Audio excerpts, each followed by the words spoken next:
Hello everybody and welcome back to our regularly scheduled programming. If you're watching this video, hopefully I am asleep right now because I went to see Hamilton last night for my birthday with my best friend. I bought these tickets in September and let me tell you, it was a long 5 months of waiting. But you know who else knows what it's like to wait for something for more than 5 months? Gabriela. Except her happy ending that she was waiting for more than 5 months didn't happen because Bodhi went back to prison.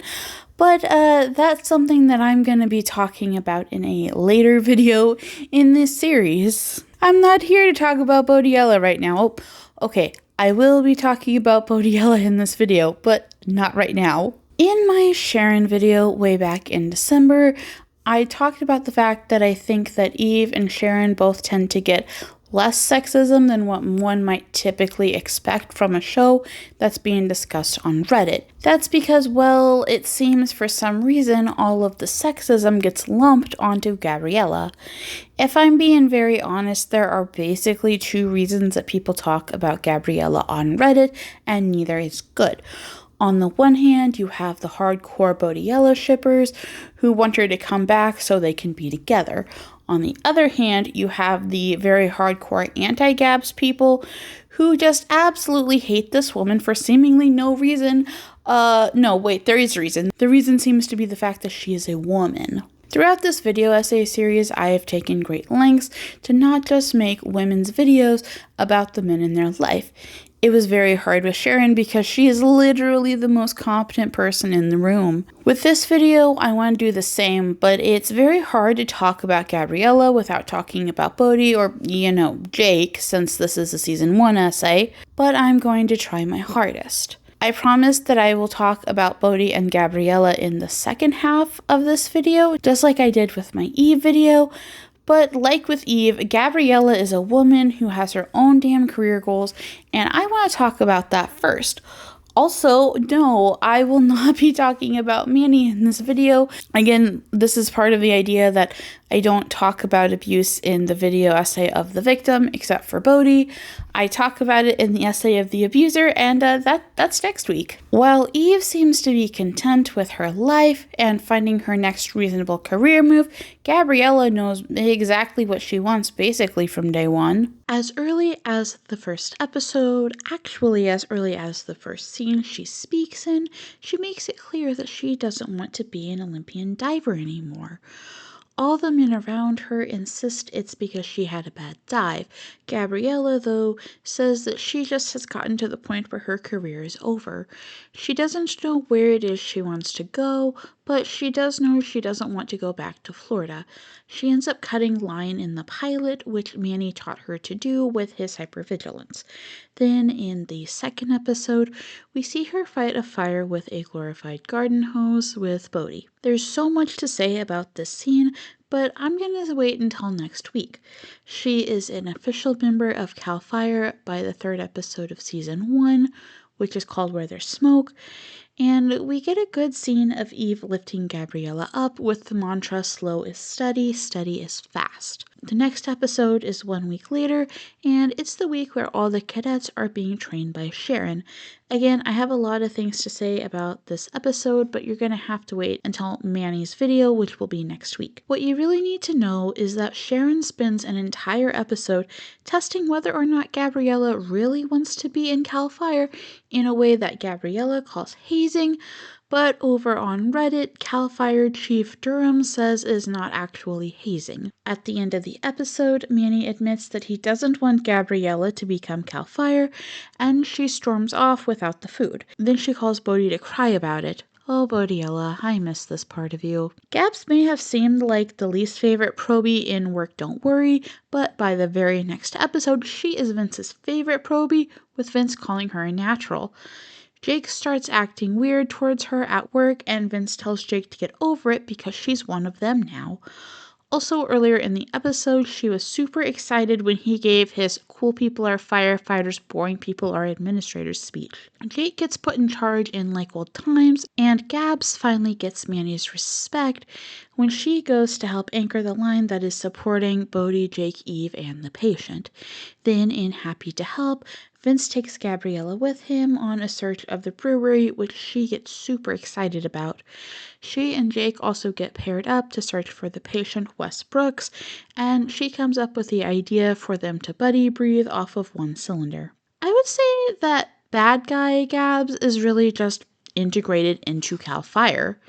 She debates with the 4 other kids about whether to do Manny's plan or Vince's plan, and while I can sympathize with the fact that she's concerned her dad has been out all night, not going with Manny's plan really did put a lot of lives in danger. But Bad Guy is not the end of the Bodhi is Back arc. No, it's no good deed, and that's the episode where we really get the ultimate test of Gabriela's competence. For the life of me, I cannot figure out why there is so much framing about who is at fault for Meg's death. Although I will admit that the episode really frames it like this is an investigation into Gabriela almost dying, up until the end, that is. However, towards the end of the episode, we start to learn that it was Meg who died, and Meg's parents have filed a lawsuit. This episode really is a head scratcher for me because Gabriela made basically every choice in the rescue. She goes off the bridge after Bodhi, she agrees with him to self-rescue, she agrees with rescuing Meg, and she was the one who actually cut Meg's leg open. Gabriela does not get interviewed once about her role in Meg's death.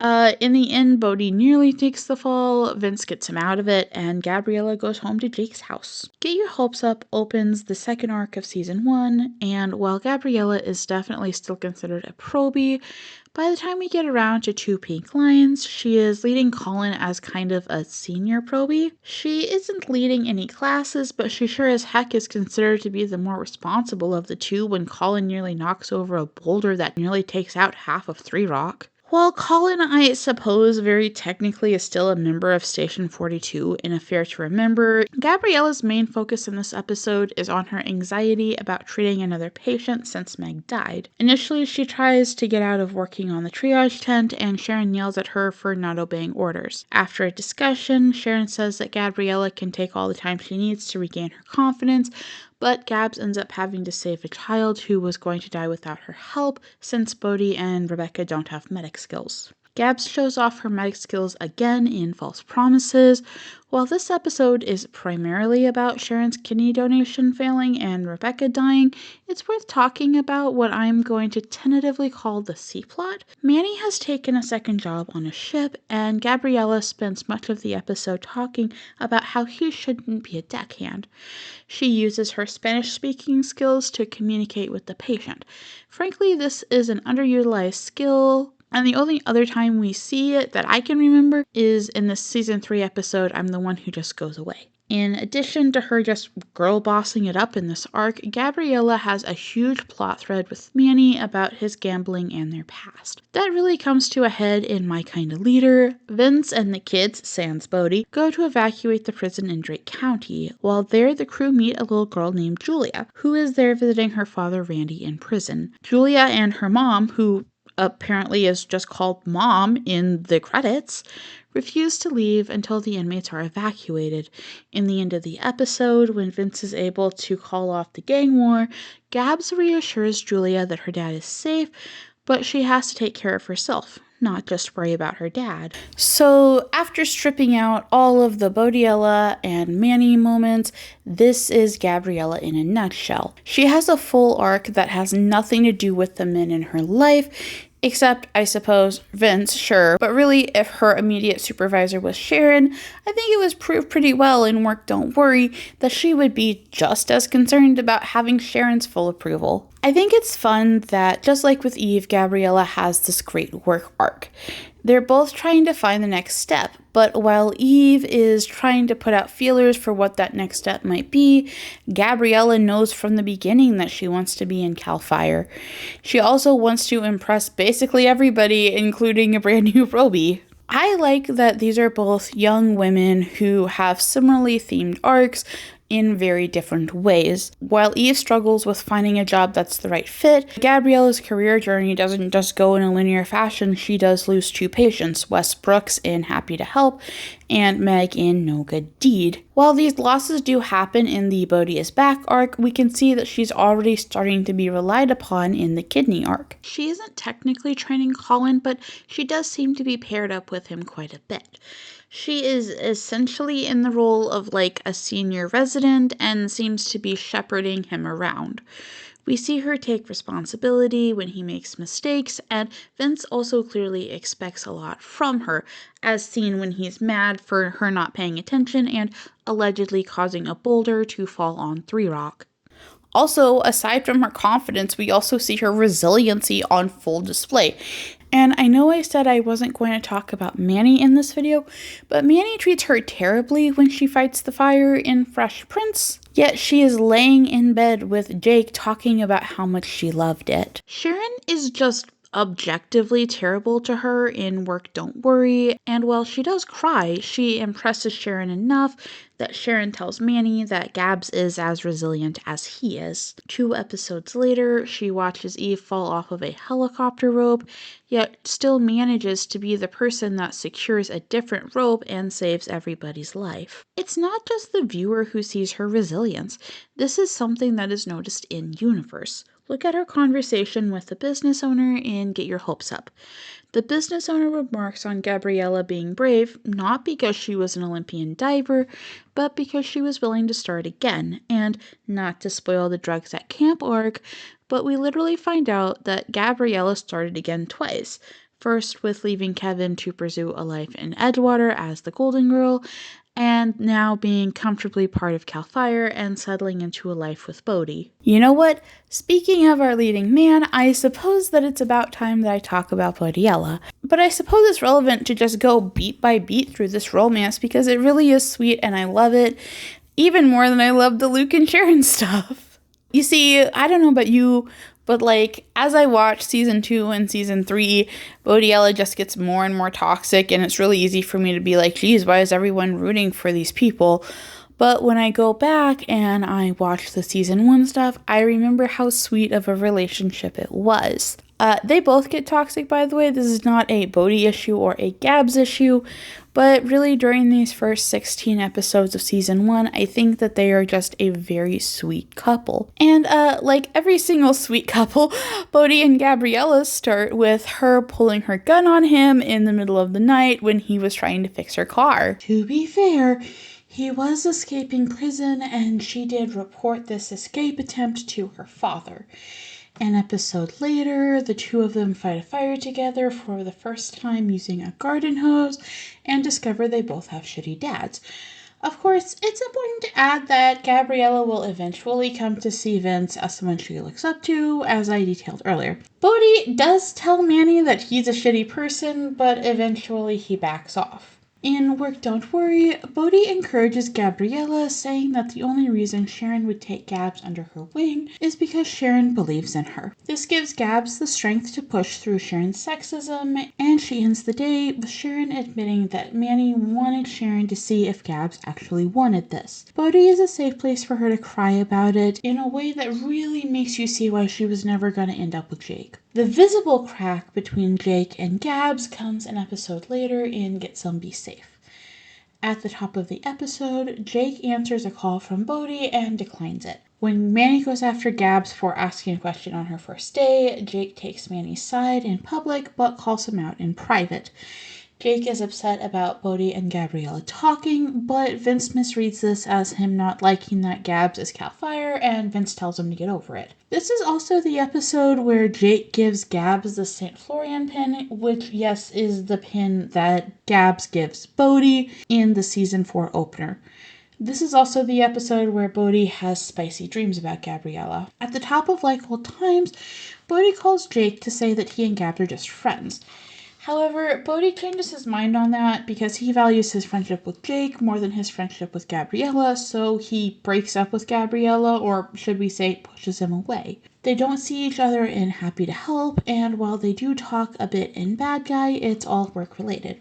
Obviously, we know that Gabriela jumps off a bridge in no good deed to save Bodhi, pulls him out of the river, and does CPR on him.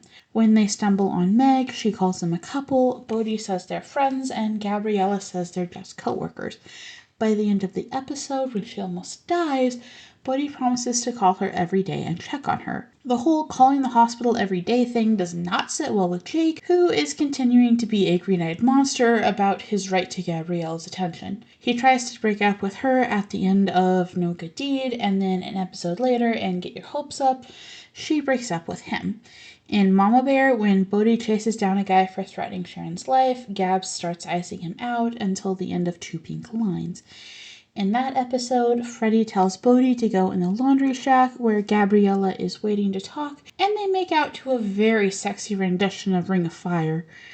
I asked my mom what it was like to watch this episode, and she said she loved it, but it wasn't quite as great as Backfire, which, is fair since that's the episode where Bodhi and Gabs have sex, but we're not there yet. I would say that the Bodhiella stuff from You Know Your Dragon Best to My Kinda Leader is relatively bland.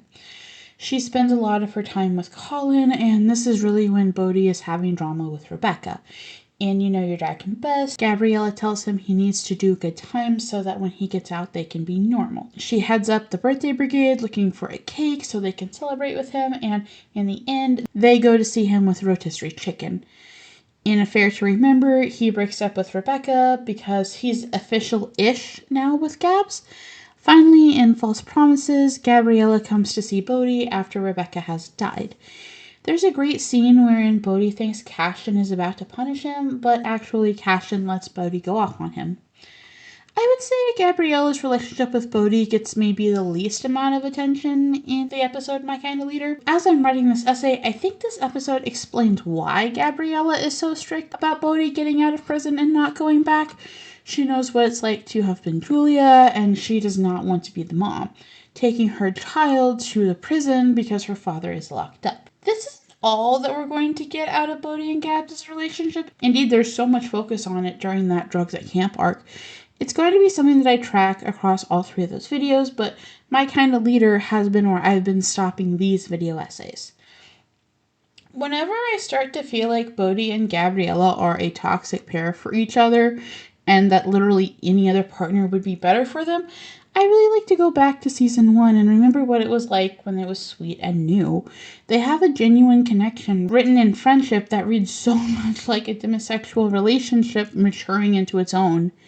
However, I think it's easy to forget when we're doing things like seeing Gabriela only want to have a physical relationship with Bodhi, and while I think that's fine, it's in character and well explained, it's really easy for me to understand both the fans who would like these two to never get together again, and the fans who are dreaming that Bodhi crashed Gabriela's wedding and I do, and they got married instead. When I look at the Fire Country subreddit, I feel like sometimes the fandom spends more time talking about Gabriela in relation to Bodhi than they do talking about Gabs as her own person.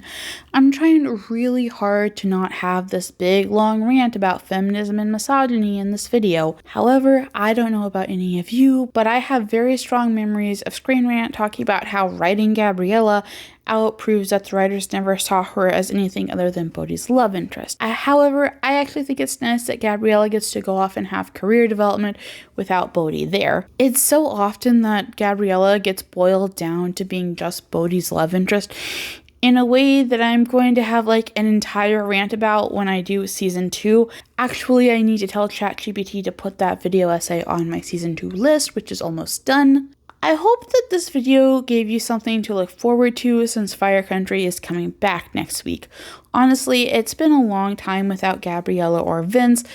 Perhaps that's why I started writing a fan fiction for my friends and family that just orbit these two. But that's enough about characters that aren't on the show right now. You know who is on the show right now? Manny. And next week is going to be us figuring out whether or not he burns down Drake County again, like Vince is said to have done 23 years ago. You know, when Vince was Bodhi's current age and not however old Manny is supposed to be. So next week, I hope we get to all enjoy that. And then on Saturday morning, you guys will have a Manny video all about this man who is a little bit of a train wreck.